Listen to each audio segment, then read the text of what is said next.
I have an Ibanez S Series here with the Floyd Rose style bridge, Infinity 1 and 2 pickups, gigantic frets on this.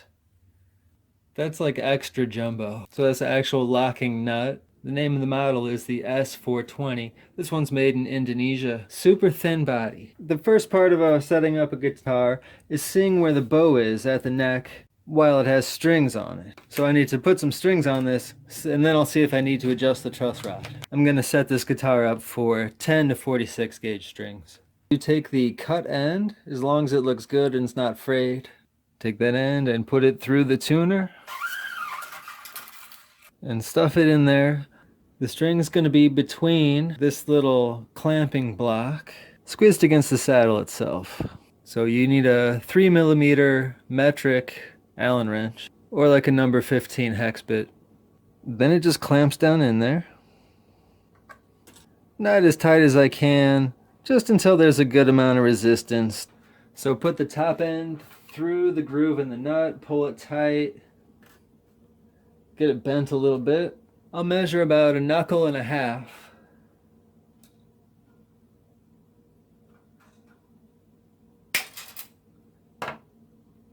Get the tuner turned a little bit. Then leave just a little bit of a stub.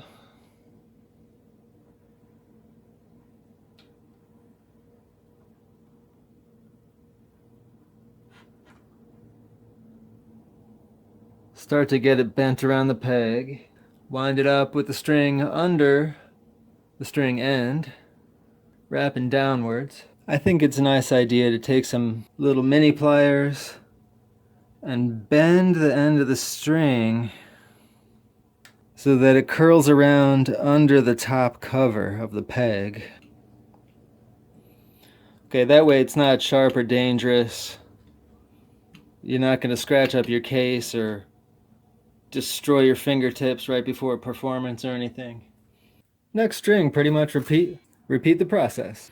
Check the end, line up the hole, pull it through, and pull it on through. Put it between the saddle and the clamp, tighten it, put the string through the nut slot, then pull it tight, 1.5 knuckles.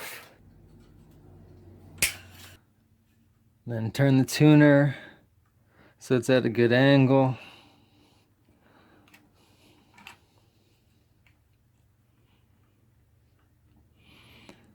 Leave just enough that it won't slip out. Then get that wrap going.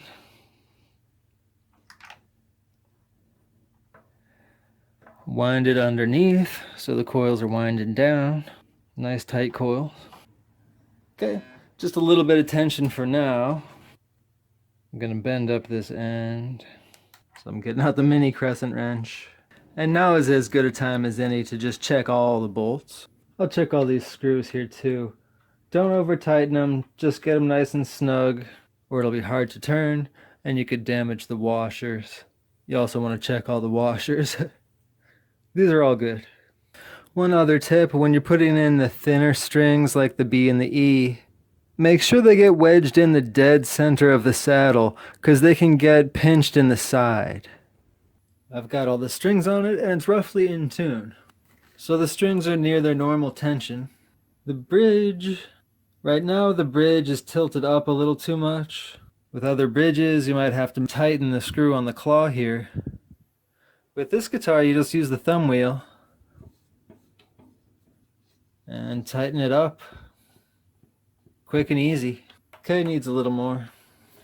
Now I've got the bottom of the bridge in the saddle straight in line with the string. And the strings are at tension. Now I can start checking out where the neck's at. See how much bow it's got for one. I'll clamp a capo over the first fret. Then I'll take this piece of string. This is 17 thousandths of an inch. It's a piece of the G string that I just cut off. So then I'll hold down the highest up fret and then feel around under the string, see how much space there is between the string and the frets. So the string is sticking here around the 12th fret, so that's less than 17 thousandths of an inch. It's also going to stick on the first 6 or 7 frets after the capo. This neck is looking pretty straight so far. I'd say we got about 20 thousandths of an inch around here. I'd like it to be a little bit straighter. So I'm going to tighten the truss rod just a tiny bit. I'll slide the door open. Need the 4mm Allen wrench for this. With everything on a guitar, you don't want to over tighten. Go a little bit by a little bit. The truss rod's going to be providing a little bit of tension to counter the pull of the strings. Now that I've adjusted the truss rod, even a string that's only 10 thousandths of an inch, the high E string, it doesn't fit between the strings and the frets.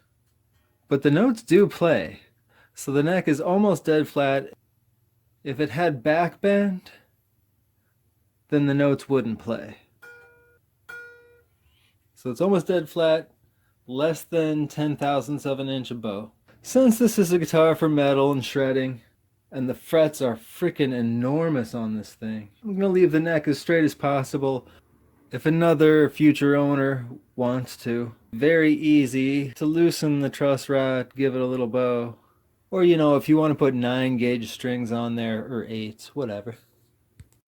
Next, I turn my attention to the bridge. To adjust the height of the strings, using the good old 3mm Allen wrench, you raise and lower the posts. Each of these 2 posts have a Allen wrench screw in the middle, and then this bolt on the outside, you kind of just loosen it to make adjustments and then tighten it to hold it in place after you made your adjustments. I've got the height of the high E string over the 12th fret at 3/64 of an inch, and the low E over the 12th fret is 4/64 of an inch. With the action set pretty nice and low, I'm going to give it a test drive, see if there's any buzzy frets when I'm playing.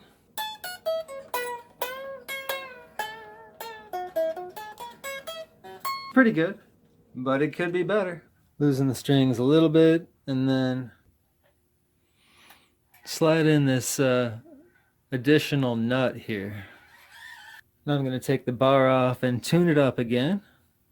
Now I can fit my fret leveling file under the strings.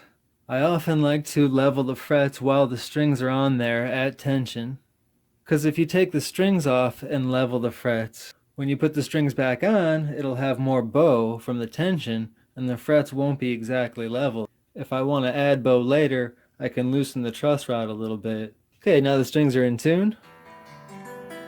Which frets are making good contact and getting filed? Any frets that aren't touching the file because they're too low. Okay, after filing just under the E and the A strings, I see we're making good contact. Gotten the spaces between the first 2 strings. You can see here how the fret is lower and flatter and shinier on the bass string side. So on to the next. All of the frets are gleaming now. All the frets are really nice and bright and shiny now, and level. So I got the strings loose again, getting ready to crown the frets. So I'll cover them with marker. I like to start with this tri-sided no-cut file. Get an edge started. Now that they're crowned with a thin orange stripe in the middle and the shiny stripes on the sides, I'm going to start polishing them off with a scrubbing pad. I'm going to touch up the fret ends a little bit while I'm at it. Everything is so nice and smooth. I've got to see how it plays. So far, the guitar is playing great. Everything's smooth and low. All the notes play clean. Can bend like crazy. It doesn't choke out. Couple things I noticed though. I need to raise up the pickups. I like to get them up as high as I can, of course without the string touching them while you're playing. I also noticed a little bit of crackle in the electronics, so I'm gonna spray the switch and use electronics cleaner to spray the pots. It's good to clean the contacts on the jack too while you're at it. I'm almost done. While I was playing, I noticed that the height of the strings over the first fret is a little too high. With a locking nut that's made of metal, you can't file down the slots, and even if you could, then the locks wouldn't work anymore. What I'm gonna have to do is take this thing off and sand down the wood that's below it. The thing about adjusting the height of a nut is that it seems like it's taking forever, and then all of a sudden you've gone too far. But I'll sand off one layer of pencil at a time. After a little bit of sanding, and put the nut back on top, looking at the action again. When I screw the nut back on, I noticed one of the holes was bigger than the other, and I want both of these to be real nice and tight. So I'm gonna super glue a splinter of wood. So whittle a sliver of maple. Don't get any super glue on the guitar. Don't let it drip. Give it about an hour to dry and make sure it's going in straight up and down and in the middle of the hole. Took me a while, but I think I've got the Goldilocks situation. Not too high, not too low. All the strings are at 17 thousandths of an inch, a little bit below it, except the low E, which is at about 19 thousandths of an inch, and the high E at about 18 or 19 thousandths of an inch over the first fret. Screws are in there nice and tight. I put in some new screws. The last step of setting up the guitar will be to set the intonation. Alright, let's see where the intonation is on the low E string. So the open string's in tune on the 12th fret. It's in tune. So far so good. A string's in tune. A string's intonated already. D string's in tune. D string's intonated. I have a feeling somebody intonated this guitar. All of them seem to be perfect except the B string's a tiny bit too high. B string's in tune open. In tune on the 12th. It's 1 or 2 degrees too high.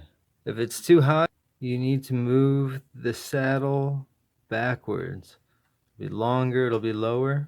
This time using the 2mm Allen wrench. Just get it loose. You can move the saddle back and forth now. Push it firm. Tightened it back up and tuned it up. Let's see the B string now. Okay, it's in tune on the 12th fret. In tune. Everything's done with the setup.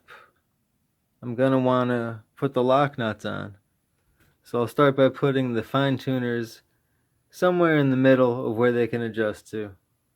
Then get it tuned up here, then put the lock nuts on, then do the fine tuning again, then put the tremolo in. Then I'm gonna play this guitar till the sun comes up.